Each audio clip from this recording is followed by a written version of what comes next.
Hey, this next talk is going to be a really exciting one. Duncan Sparrell, who goes by S-Fractal, is going to talk about a game that he made that helps teach people about supply chain topics. I know, it sounds boring, but wait until you see it. If you've ever played a game like Tetris, you'll pretty quickly get into this, and it can become pretty addictive. So stay tuned, stick around for that one.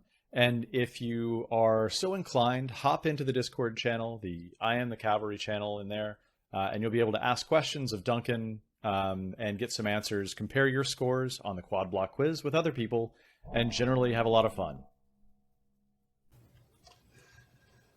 Hello, I'm Duncan, and I'm going to be talking about quad block quiz. Here, let me draw in the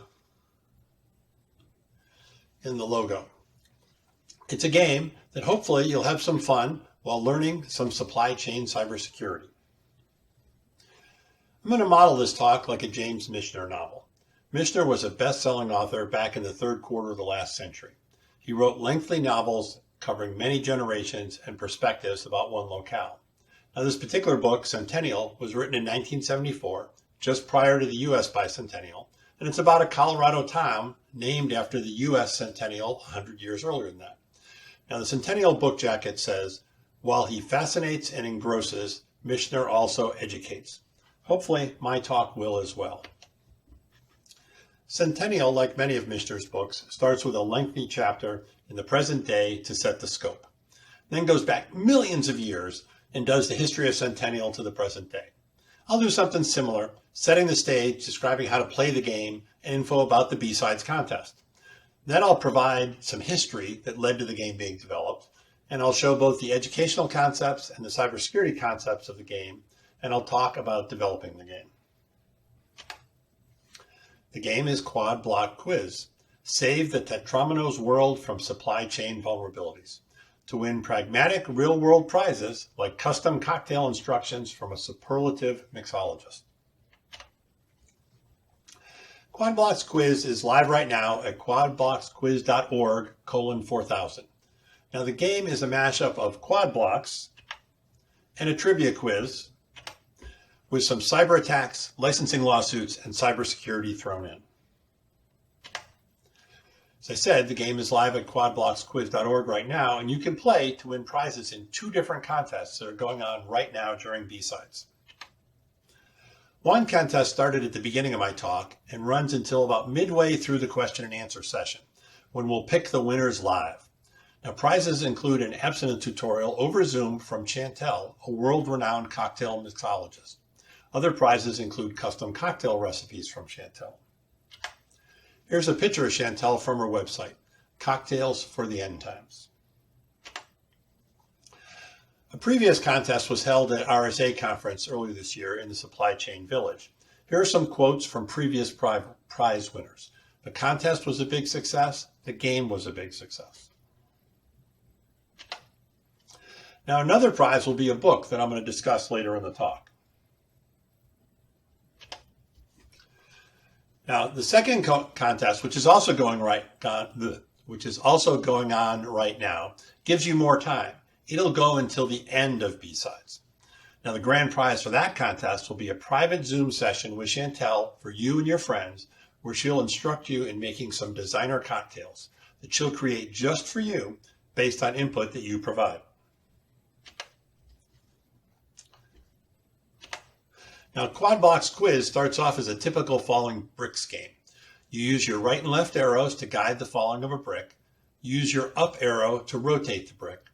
And you get points for each falling brick. And you get points for completing rows. Looks like I'm about to complete a row. Wait, what happened there? A block changed color. Just like in the real world, vulnerabilities can appear.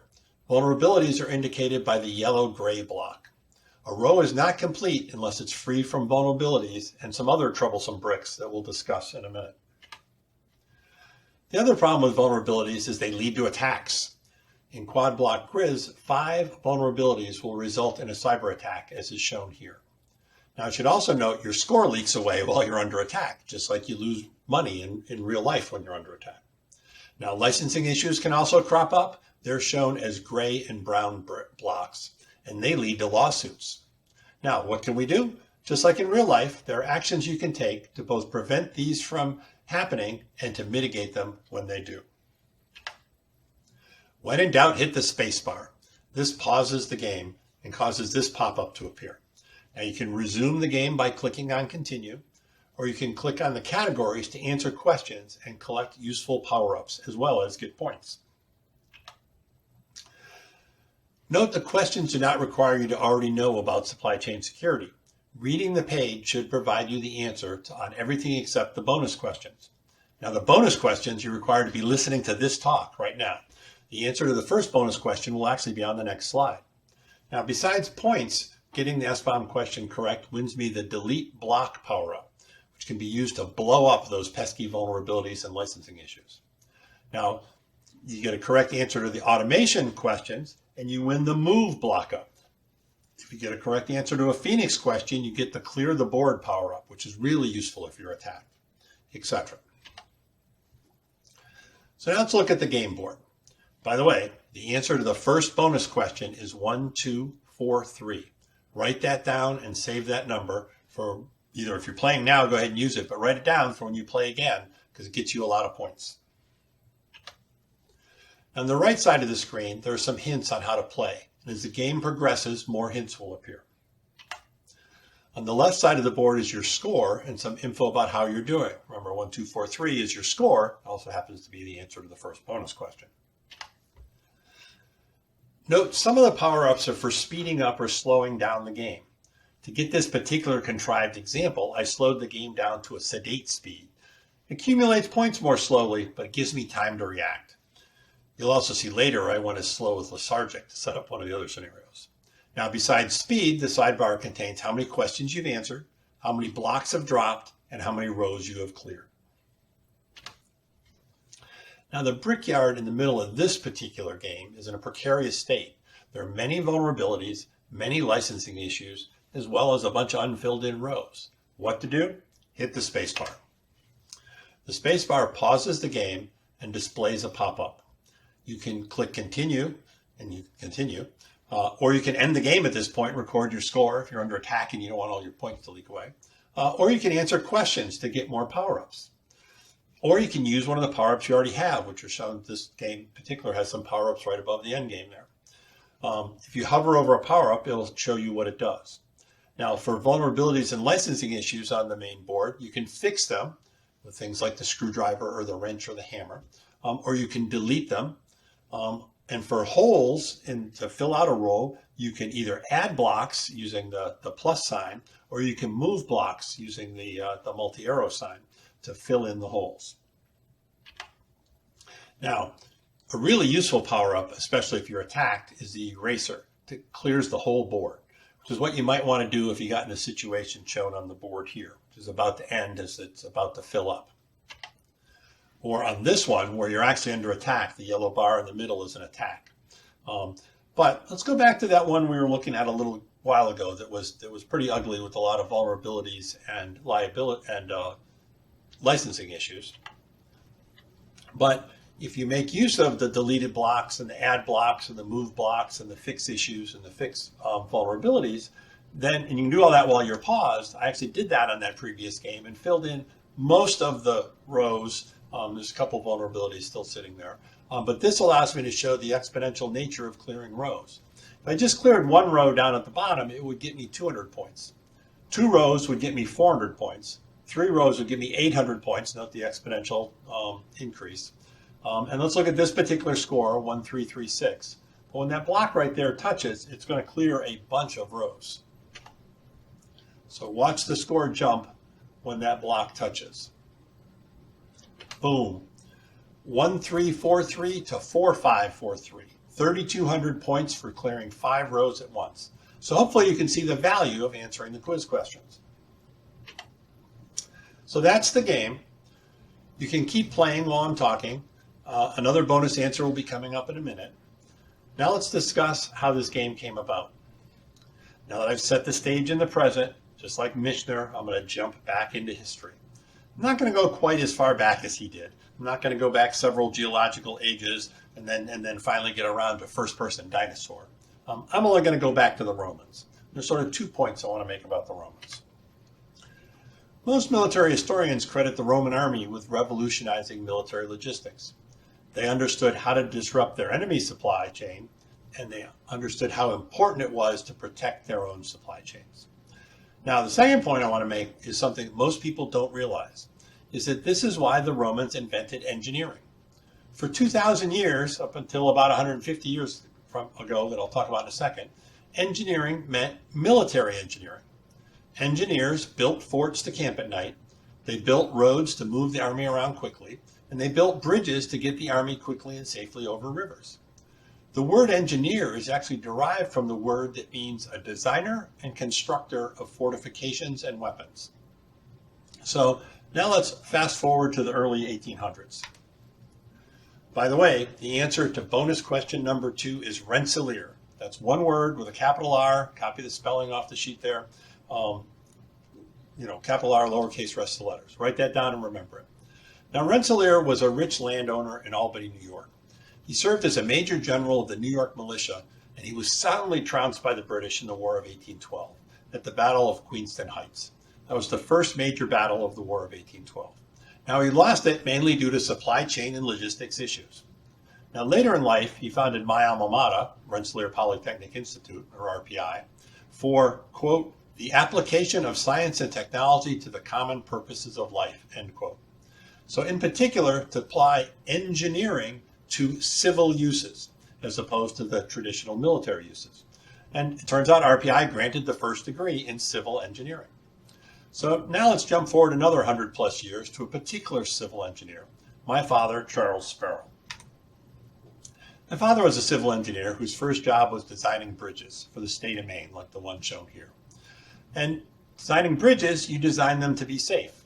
So I'm going to shout out here to Josh Corman because I'm going to paraphrase some of his work in cyber and tie it to my father's bridge career. What if bridges were designed using the Facebook mantra of move fast and break things? Or worse yet, the LinkedIn mantra about you should be embarrassed by what you put it out because you put it out so early. That would not be the best way to design bridges. Most bridges would be unsafe. Now, my father designed safe bridges. He didn't design this particular bridge shown waving and about to break here. Now, to design a bridge, you need to be a licensed professional engineer, which meant you had both schooling and practical experience, and that others in your field vouched for your work, and that you certified the design with your professional stamp, which was an actual raised, embossed stamp that you'd put on a document. Now, my father was a licensed engineer, and so was I. But let's get back to my father. So, early in his career, he left his job with the state of Maine to take a job with the Liberty Mutual Insurance Company Loss Prevention Department. Well, let's parse that. Insurance Company Loss Prevention Department. Why do insurance companies have loss prevention departments? Well, I'll use an example. One of my father's projects was the building of the St. Louis Arch. He didn't design it, he didn't build it. His job was to prevent on-the-job accidents during its construction. Safe construction means less injuries, less casualties, which is a win for the workforce, win for the construction company, and it's less insurance claims, and that's a win for the insurance company. It's a win-win. Now, my father took this particular picture while the arch was being built. On that same day, he took this picture from inside one side of the unfinished arch. Now, those segments being hauled up weighed 50 tons apiece. They had to be placed within 1/16 of an inch accuracy while the wind was blowing, and like any arch, the arch wasn't stable until it was complete. Translation, a potential safety nightmare. Now, this is an article about the construction. It explains the changes made at the insurance company's request to improve safety, i.e. the changes my father suggested, and it touts the safety record that the actual accidents were less than 20% of what would have been predicted for a project like this. So win-win, fewer accidents, fewer insurance claims. Why? Because the economics of insurance incent effort in loss prevention. Now, my father was not only a licensed professional engineer, he was actually a safety specialist and a member of the American Society of Safety Engineers. Besides construction site safety, he worked in earthquake safety and also in automobile safety, which I'll spend a moment on. Now, back when I was a kid, in the 50s and 60s, cars were not designed for safety. They did not have seat belts, nor shoulder straps, nor collapsing steering wheels. They didn't even have tinted glass, which most people don't realize is a safety feature. reduces accidents. Now, my father didn't invent any of those things, but he is in the Henry Ford Museum Automotive Hall of Fame because he's part of the team that convinced the federal government and the automotive industry of the economics of putting them in cars, the economics of loss prevention. Now, this particular paper shown here is a paper in the Journal of the ASME on something called Survival Car 2. So first, Survival Car 1 was a concept car, where they did studies with crash test dummies in the 50s. This is where literally crash test dummies were invented. But it was just a concept car, and neither the government nor the automotive industry bought in. So the insurance company did a second round called Survival Car 2, okay, where they took 4 of the best-selling cars right off the lot. They added these features in, and then they did those same studies. And I'll let Walter Cronkite and my father tell you in their own words from beyond the grave, courtesy of this video from Liberty Mutual and the Ford Museum, which is allowed to be used for research purposes. Research scientists are trying to find new ways of protecting you when you're involved in an automobile accident, exploring new approaches to this very serious problem. Nobody had thought that there was a need to make the automobile safe. They talked about training and driving. They talked about building better roads. But if the automobile industry would not do the research to show how cars would be made safer, then who was to do it? Well, Liberty Mutual did it. This was the first time that crash research had been done with dummies to see the impact. The automobile companies that said, well, it's very interesting, but this is not a real car. Frank came back to Boston and decided I would take another automobile right out of the showroom and incorporate as many ideas as he could from Survival Car 1. There were 4 Survival Car 2s built. Yeah. There were a lot of features which were singly by themselves, were not radical, but put out together, and considering the fact that they had never been used on an ordinary passenger car, they really made a great deal of difference.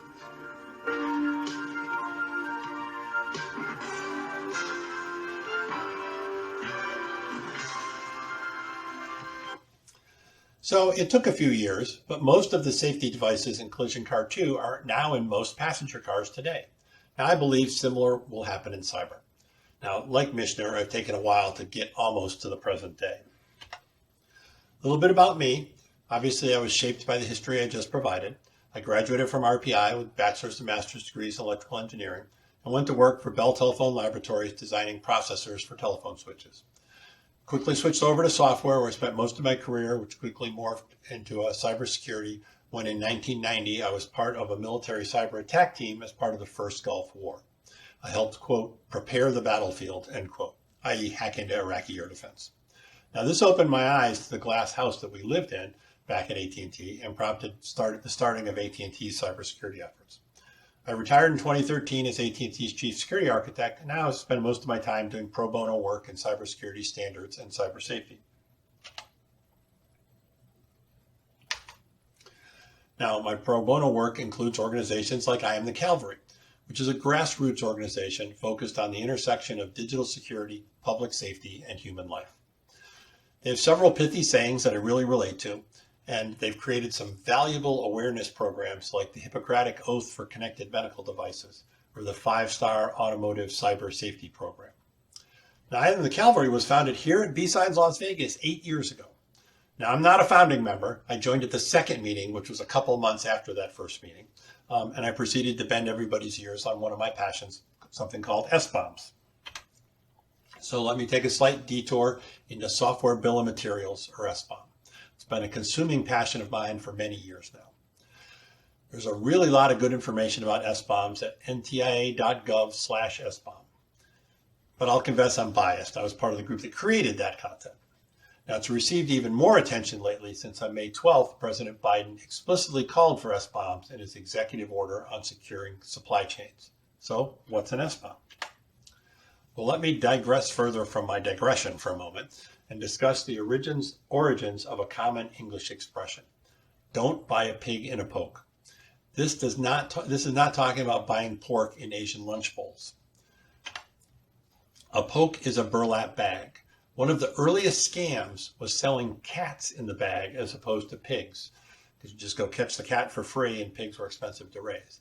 In other words, you shouldn't buy a pig in a poke. You should open the bag and look what's inside, meaning you shouldn't buy most software, since most people, including the software developers, don't know all the components in their software. An SBOM is just a listing of all those components. If you produce software, you should know what is in the software, including the components you get from third parties and they get from further down the line. If you purchase or use software, you should require your suppliers to know the components in their software. If you go to nti.gov/SBOM, or if you play the game, you'll learn more. Now, people may argue that it's not economical to create SBOMs. Now, they may be right, but I'll argue that in the vast majority of cases, it would be more economical to produce the SBOMs if you did your math correctly. So, this is from the movie Jerry Maguire. Show me the money. Now, for most business decisions, including on security, money is a good metric, but only if you do the math correctly. So not yellow, green, red charts. You actually have to do quantitative risk analysis, which I'm going to talk about. I highly recommend reading this book. I'm even giving away e-copies of it as contest prizes.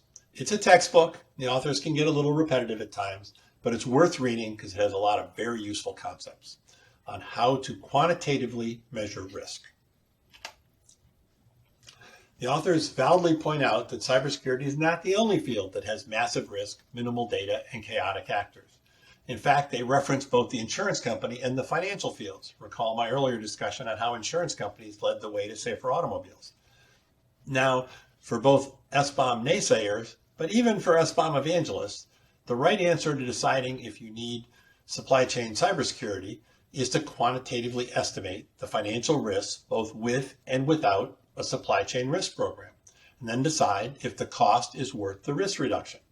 I maintain it will prove in almost all cases, especially once more and more supply chains start creating them, because SBOMs are a write once, read many enterprise, lend themselves very well to volunteer crowdsourcing for open source. Another aspect that's in the book is something called loss exceedance curves. This is where you actually quantitatively show the risk. And it could be done in either dollars or deaths. Deaths is unfortunately going to become more prevalent in our field as bits and bytes meets flesh and blood much more often in the Internet of Things. Now, this chart shows the risks of financial loss as a probability distribution. Now, this is the language that financial quants speak, like your CFO. So to read this chart, it shows a very high probability of you're almost certainly going to lose at least $1,000 in cybersecurity over a time period, say the next year. Okay. Most likely, in this particular case, the most likely loss is you're going to lose $5 million. Note it's a log scale. Prices go up a lot as you move over. Okay. And there's a 3% chance you'll lose, $400 million. That 3% chance is low enough of a catastrophic loss. You're probably really willing to roll those dice. That's within your what's called risk appetite or risk tolerance. Now, where loss exceedance curves are best are for comparative purposes. You don't have to get everything right. You just got to get the differences right. And the focus is on that difference. In this particular case, the orange line is the base case. It's what you're doing today. And the blue line is putting in a supply chain security program. Now, the program costs $100,000. So there's a 5% chance you're spending this money for no reason. That's the upper left-hand part of the curve there. But most likely, the 50-50 point on the curve, it's going to save you $4 million of that $5 million if it was the same chart from before. So $100,000 to save $4 million, that's a pretty good deal. Okay, and it reduces a catastrophic loss. On this particular curve, the catastrophic loss was 10% a chance of a $400 million loss. That's probably not within your risk tolerance. However, by doing these particular things, you reduce it down to 3%, which is within your risk tolerance. So again, the point of these charts is to help you make a binary decision of should you do something or not. Now, let me go through another historical digression on the way to the game, and that's cybersecurity automation and the standards that help enable it. The work shown here was done at the Johns Hopkins Applied Physics Lab, i.e. the guys who build nuclear weapons. Okay. Now, they showed that automation resulted in a 2 order of magnitude reduction to the time the attackers were in the system. I reduced from weeks to hours. You can do a whole lot less damage in hours than they could do in weeks. Now, how did they accomplish this? Well, developers develop software, hopefully creating S-bombs as they're doing it. Like all software, it might contain vulnerabilities, and for now, I'm going to assume that the vulnerabilities get found by a hacker before they get, or by a bad guy, a threat actor, before they get found by a good hacker, a security researcher. Now, fortunately, these attacks generate indicators of compromise. Those indicators of compromise can be shared between equipment, between devices, but also between teams. Okay. So that everybody can learn from any given person, what any given thing that happens, everything else can learn from it. Now, security teams can then develop courses of action, which can be shared via Cacao. Cacao, Sticks, Taxi, these are all OASIS standards. Now, part of the course of action might be to instruct firewalls or sandboxes or intrusion detection to do something. Okay, that can be done with OpenC2, another OASIS specification. And you can describe the impact of the vulnerability using a standard called CSAF and create something called a VEX document, which tells you the exploitability of the vulnerability. Now, the defenders discover the vulnerability first. You can skip all the attacker stuff and go right to creating the CSAF, sending the OpenC2 commands to your devices. But also, you can go ahead and patch your software and update your S-bomb. And that, again, can all be done automatically.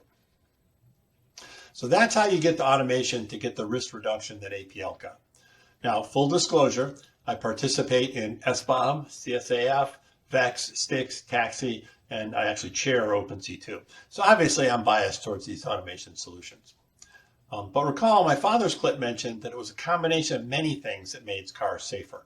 And I feel that same way about cybersecurity. It's going to take sort of all of these things working together. One final historical digression before we get back to the game. I help a high school friend of mine with Open, One Planet Education Network.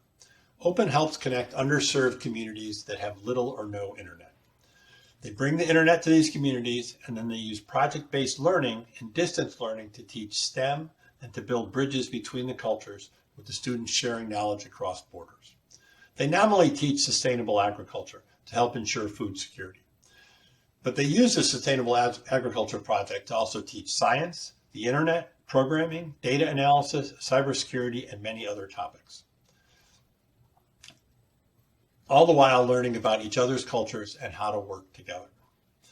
Shown here are students in a classroom in a farm in the Congo, and another shot is a class in Malawi. Now, George, the founder, has requested that I help him with some of the cybersecurity modules, and that was another Kickstarter to help me develop the game. So back to I Am The Cavalry in the game. I Am The Cavalry organized a supply chain sandbox at RSA two ago, and it was in person. And they organized it again for the most recent RSA conference, which was all virtual. So they were looking for internet games that showed supply chain concepts. So I mashed up several of my passions and decided to create QuadBlockQuiz. Basically, I mashed up all the concepts I've just went over and gamified them, and included in the game. We did it both at RSA, the RSA conference, and we're doing obviously now as part of BSides Las Vegas, and in the future we'll be using it as part of the Open course, their Open cybersecurity course. Now, by the way, the answer to that third bonus question is Sandbox, all one word, all lowercase. It's an easy 1,000 points for just paying attention. Go play the game if you're not playing. Now let's look at QuadBlockQuiz from the perspective of an educator. Now there's two aspects to education: the concepts that you're teaching that you want your students to learn, and the methods you use to teach them. So I've covered many of the supply chain cybersecurity concepts in the historical section earlier, but there are obviously more that are included in the game itself. What I'm going to focus on here is the techniques and methods to teach the concepts. Now, one technique is trial by fire. If you play the game and you just play the quad blocks portion without playing the quiz, then you're hampered by vulnerabilities, licensing issues, cyber attacks, and lawsuits, just like in real life if you don't pay attention to supply chain security. Now, another educational technique is just classic reading comprehension. So the trivia part of the game, each question has a background, and the background actually contains the answer. So you don't need to know the answer ahead of time, you just have to read it, and you'll learn it as part of the game. And to incent you to actually answer the questions and learn these things, there are points and power-ups that you're incented by if you get the question correct. Now, the third technique that the game uses is that the power-ups are correlated with the cybersecurity concepts. So, for example, answering SBOM questions correctly lets you delete vulnerabilities. So now let's talk about making the game. The game is a mashup of several of my passions. One of the passions is cybersecurity, obviously, supply chain security, SBOMs, quantitative risk management, OpenC2, Cacao, etc. Okay, but another passion is the Erlang ecosystem. The Erlang ecosystem consists of the Elixir programming language, the Erlang programming language, the Beam virtual machine, and most importantly, something called OTP. So availability was the goal when Ericsson designed the Erlang programming language back in the 1980s. They were building telephone switches, and back then telephones had to work. So to get that 5 nines availability, they ran Erlang on a Beam virtual machine with a bunch of libraries they called OTP, which at the time stood for Open Telecom Platform, but now it stands for One Tough Platform. If you haven't already heard it, I recommend listening to Sunil Yu's talk on DIE, Distributed, Immutable, Ephemeral. Sunil introduces them as good solutions to meet the security triad of CIA, confidentiality, integrity, and availability. Now, Ericsson discovered the DIE concepts back in the 1980s and built them into OTP. He built them in mainly for availability, but confidentiality and integrity come along for the ride. So OTP is built on a let it fail concept. One of the failures is I can't spell, as you'll see by the spelling of the word parallel. Now, the system works in the presence of both hardware and software errors, and it does this by being distributed, immutable, and ephemeral. I can't say that word. Erlang is a 1980s language, so Elixir was invented more recently to contain many concepts of newer programming languages, and that's what the game will be programmed in. Runs on the Beam, and it takes advantage of OTP. So this is a very long-winded way of saying I wanted to write the game in Elixir to take advantage of these concepts. There is an easy-to-use Elixir web server known as Phoenix. It scales really well, makes use of Elixir lightweight processes, so it actually gives each user their own web server on each transaction. And I particularly like this because it drastically reduces the attack surface.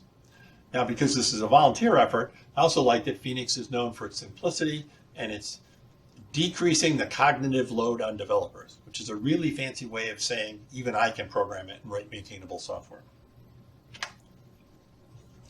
So I went a step further and started with an open source QuadBlocks project by Grox.io. Grox.io is Bruce Tate's company. Bruce teaches software development and uses the QuadBlocks repo to teach several different courses, including Elixir and including Phoenix. So I just forked that particular repo and added the quiz and the cybersecurity aspects, so it can be used in future cybersecurity courses, such as with One Planet Education Network. So if I talk this talk on all these concepts, then my software should walk the walk on all these concepts. So the code is distributed, immutable, and ephemeral. The software is open source. It's on GitHub. It's usable by anyone under the MIT license, which is the most permissive license. There is an SBOM for the game software. There's a software bill of materials for the software. It's accessible from the game website, and it's actually used in the game. We do try to patch vulnerabilities as we become aware of them.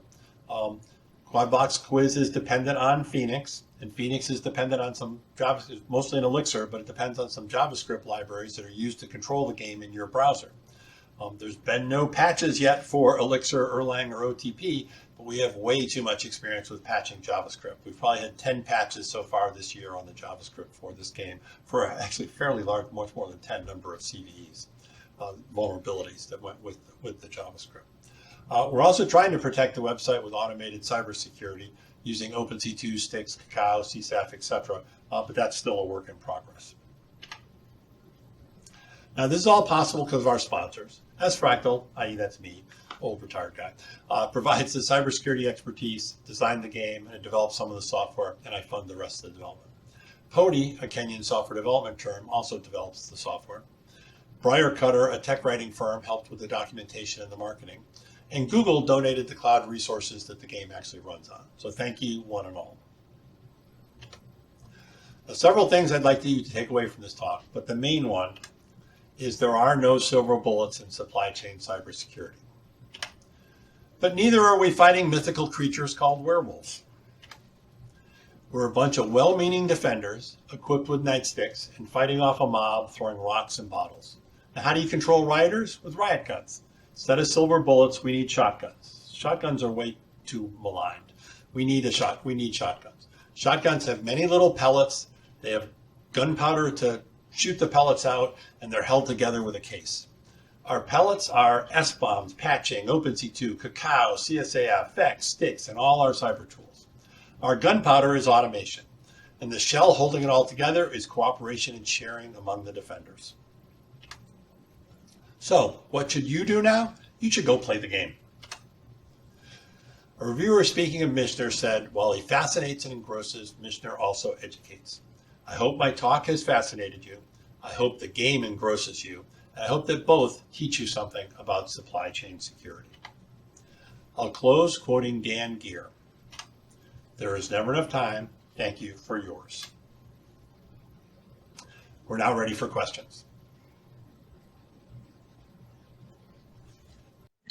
So, Duncan, while we wait for questions to come in, I've got a few of my own in watching the talk. Wonderful. You know, I guess the first is, I mean, given everything that you said and you know, just common sense, it seems like SBOM is a no-brainer, I guess. You know, what resistance have you seen to actually doing this? Well, it's a no-brainer from a logic sense. It is actually a lot of work. Even doing the SBOM for this game, I discovered it's much more work than even I thought it was, and I'm a huge advocate of it. It is nice because it's a sort of write once issue. Once you do it for any component, then everybody else benefits from that. But the problem is basically no one's been doing it. So software has thousands of components in it, and you sit down and go, oh, I got to do 1,000 of these now. And it takes time and effort. I think any good risk analysis that did the quantitative risk analysis and turned back into money, you'd see that it would actually pay for itself over the life of the product. But that initial sort of start is just, you know, a lump people got to get over. And I think it's now coming around. People are coming around. People are understanding the value of it. Yep. No, well, I hope they do. Like I said, it makes a ton of sense. And hopefully there'll be some more tools to overcome some of the challenges that you just mentioned. It seems like there are. So we've got a question here from Sushi Dude. Duncan, do you think that cybersecurity will ever get to ground truth, like they say, say bridge engineering has? What are the biggest obstacles to get to that point? Well, first, bridges have been being built for thousands of years. Software has only been, software didn't exist when I was born. It's just a recent thing. So give us a little bit of time, to be fair. And to be honest, that little picture I showed of the bridge waving there was a real bridge designed by real engineers, and they still made mistakes. So it's not perfect yet in civil engineering, but it's way better than cybersecurity, obviously. So I do think software will get there. I actually think the recent president's executive order is a really large step because the government using its power of the purse to at least get its suppliers to start doing something. We'll start getting all that initial, remember that you asked me the question before, I said there's just that initial hump you got to get over. It'll start getting a lot of that already done, as well as once businesses start looking at it, they'll go, oh, wait a second, why should I buy this from vendor A when they make mistakes every other week? And when I got this other choice as vendor B, is a teeny bit more expensive, but their stuff never has problems. So I can afford that little bit of extra up front because it's going to save me in the long run. Once more and more start doing that, I think they'll even get to the better case of they'll look at, hey, it's really just a software quality issue. Let's build the software at the quality we need. Some things need it more than others. Safety critical things need it more than, I don't know, my webcam or my PowerPoint slides or whatever. But more and more things are becoming safety critical, and we're sort of still too much in the PowerPoint slide mentality. But I think we'll get there. Great. Well, we're waiting for others to come in here. In terms of the adoption, so you highlighted it a minute ago, but what industry would you say has done the best job so far when it comes to software bill of materials? Financial. I think that's sort of a hands down. They haven't been as public on it as I guess I wish they would have been, but they've actually been requiring it for a long time. And they again tend to keep them to themselves as opposed to sharing them. But among the financial industry, they share it. So at least in my experience, there's some other pockets that do it really well. I was involved in some nuclear armament work a number of years ago, and they do it pretty well. And I'm glad they do it really well because we're talking about nuclear weapons. But it's beginning to get further and further out. And the ones I'd like to give the most recent kudos to is the healthcare industry.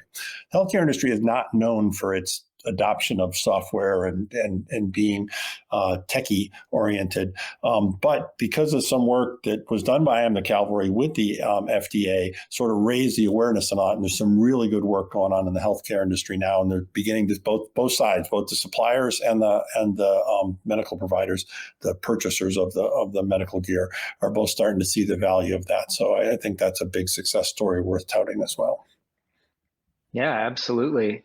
And I guess on that point, what have you seen? So certainly there's the issue of producing an SBOM. What have you seen in terms of ways that customers are actually consuming the SBOM and using it in their vulnerability management programs? Well, so one, using it in their vulnerability management programs, and there's actually more of it out there than people realize. An awful lot of build tools actually create them, and most people throw them away, not even realize what's going on. And an awful lot of the services you buy on vulnerability management are basically doing the SBOMs, sort of for you under the hood. And again, they're not necessarily publishing them, but they're still creating them. So I think there's more going on than realizes. But a couple of things to point out is that's not the only use case.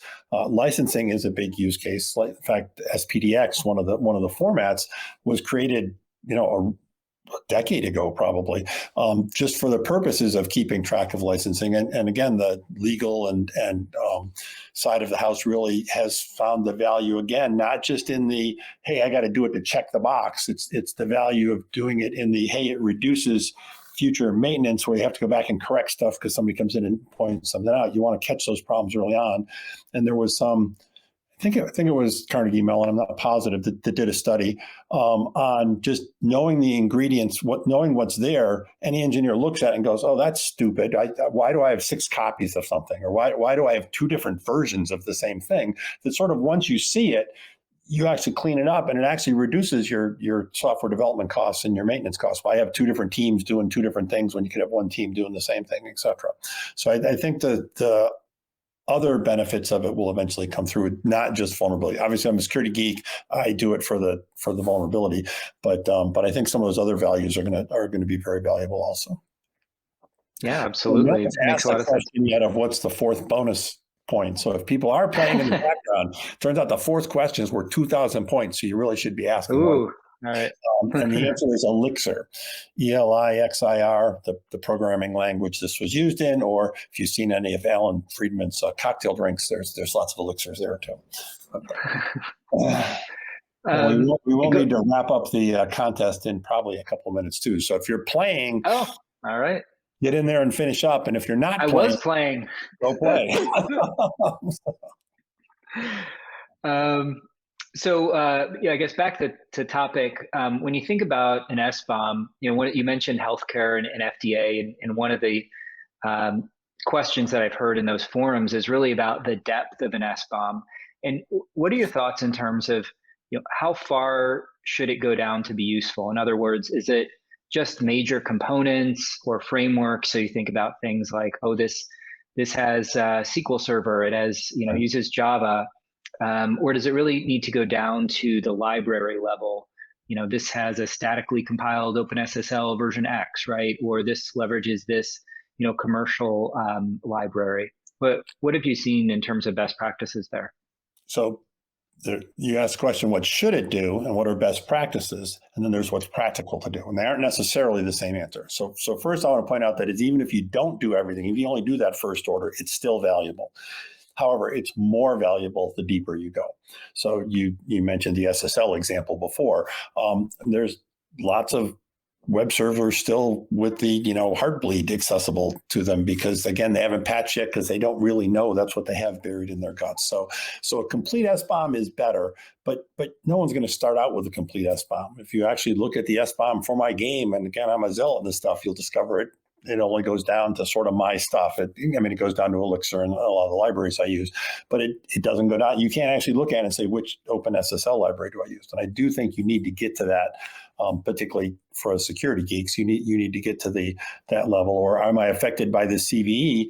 If you don't have if you have an incomplete one and you look and you see you have that ingredient, then that's valuable. However, if you have an incomplete one and you look and you don't see that ingredient, you still don't know that you don't have it. So if you have a complete SBOM, you can look and go, oh, great. I don't have to worry about that thing that just came out. There was a great talk in one of the SBOM meetings, I think it's on a video somewhere, of how much money was saved by the company that had made the SBOMs when a couple fairly critical CVs came out, that they said, oh, great, I don't have to spend hours figuring out, staff weeks figuring out all this out. I just look at the SBOMs and say, yep, it's not in any of them, or it's only in this one, and I got to go worry about that. So more compute is better, but anything is good. Absolutely. So we have a question here from the Discord. Do you think the work from GitHub and GitLab around dependency mapping and tracking is a good start? Where can we go from there? It's an excellent start. I actually make use of it in the game. I unfortunately got some Dependabot alerts this morning that I have to go click, because I do use some JavaScript. It seems like there's new JavaScript CVEs every week, but yes, I do think their dependency work is good. I think that a lot of the open source world is starting to come around to doing SBOMs. And again, it's because it's a write once, read many. Just as every little one gets done, there's some great work going on in the Linux Foundation about putting it, basically the operating systems come out with the SBOM, and that really is a lot of the core of it.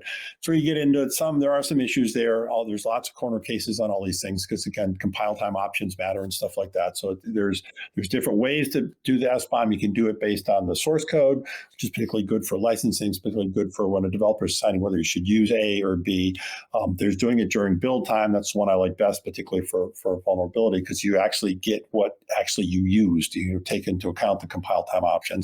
But it's also good to do it after the fact. There's a lot of scanning tools that look at it afterwards. And you have to, SolarWinds, if somebody's taking over your build chain, the only way you're going to catch that is after the fact. And so I think all three have their uses. I think all three are valuable. And I'm going to have to go click on the stop the game. So let me go stop the 1 hour game. There are 2 contests going on.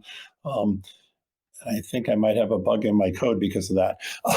But the 1 hour contest with the one set of prizes, I just closed. So wherever everyone was, if you were playing, you probably just got kicked out.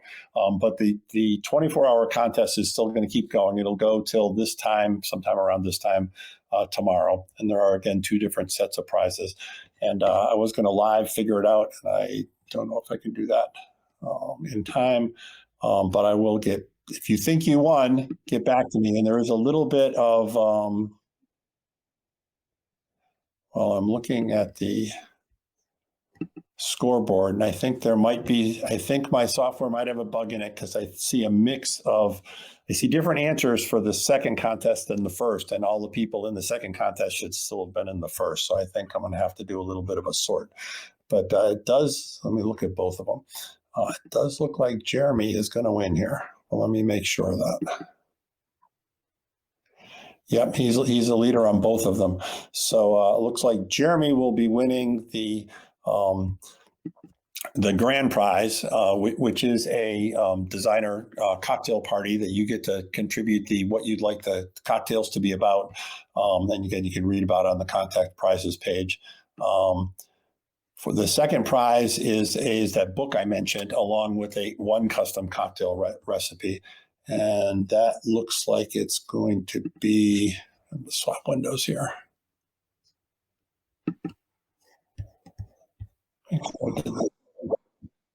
All right, I'll get back to the people. If you think you won, get a hold of me on Discord or send me an email or tweet or whatever, and I'll make sure I get the prizes to the winners. And like I said, if there's still plenty of time to play to win that second round of prizes, so I encourage everyone to do that. Great. Well, thank you so much for the time that you invested in both with us today here, as well as this game, which is fantastic. And I've been playing it off and on, and it's a really great idea. And it's fun to see the SBOM language in that context. So kudos to you on that. And yeah, we'll have a great rest of your conference, and looking forward to seeing you in person maybe someday at a future conference. Yes, hopefully. Take care, everyone.